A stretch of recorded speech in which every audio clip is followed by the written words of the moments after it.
The year was 1976, and Ronald Reagan had just lost a hard-fought battle for the nomination that had reached the convention floor. This is Steve Elliott. For Reagan's team, it was a devastating defeat, made even more bitter by the fact that this was likely Reagan's last run for office. After all, by 1980, Reagan would be the oldest man ever to run and win the White House. The next day, as Gerald Ford took the stage to accept the nomination, he unexpectedly called for Reagan to join him. Chants of speech built to a roar with each step he and Nancy took.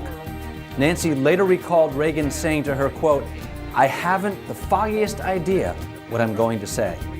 The Gipper, having just been thrown into political exile by his own party, proceeded to deliver a stirring and impromptu speech that left many in the arena saying, "We nominated the wrong guy." As close advisor Martin Anderson recalled, Reagan, quote, "never gave up. It was this incredible crushing defeat, and it didn't crush him. He just came back up, shook his head, and said, 'What's next?'"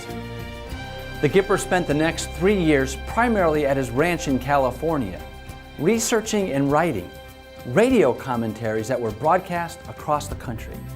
For years, it was assumed that Reagan simply was the voice for those commentaries.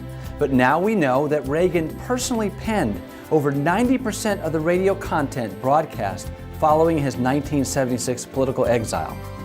Ronald Reagan understood the core principles of thriving in exile, to build and to plant. During this late-in-life political exile, Reagan carefully honed the principles and policies upon which the 1980 revolution was built. In the face of our current political exile, and the shrinking economy, and the rising tide of statism, and even some of our so-called friends blaming all of these problems on us, we can rise and meet the challenge and build a better future for our nation and our families. Thanks for all you are doing, and together, let's build. I'm Steve Elliott.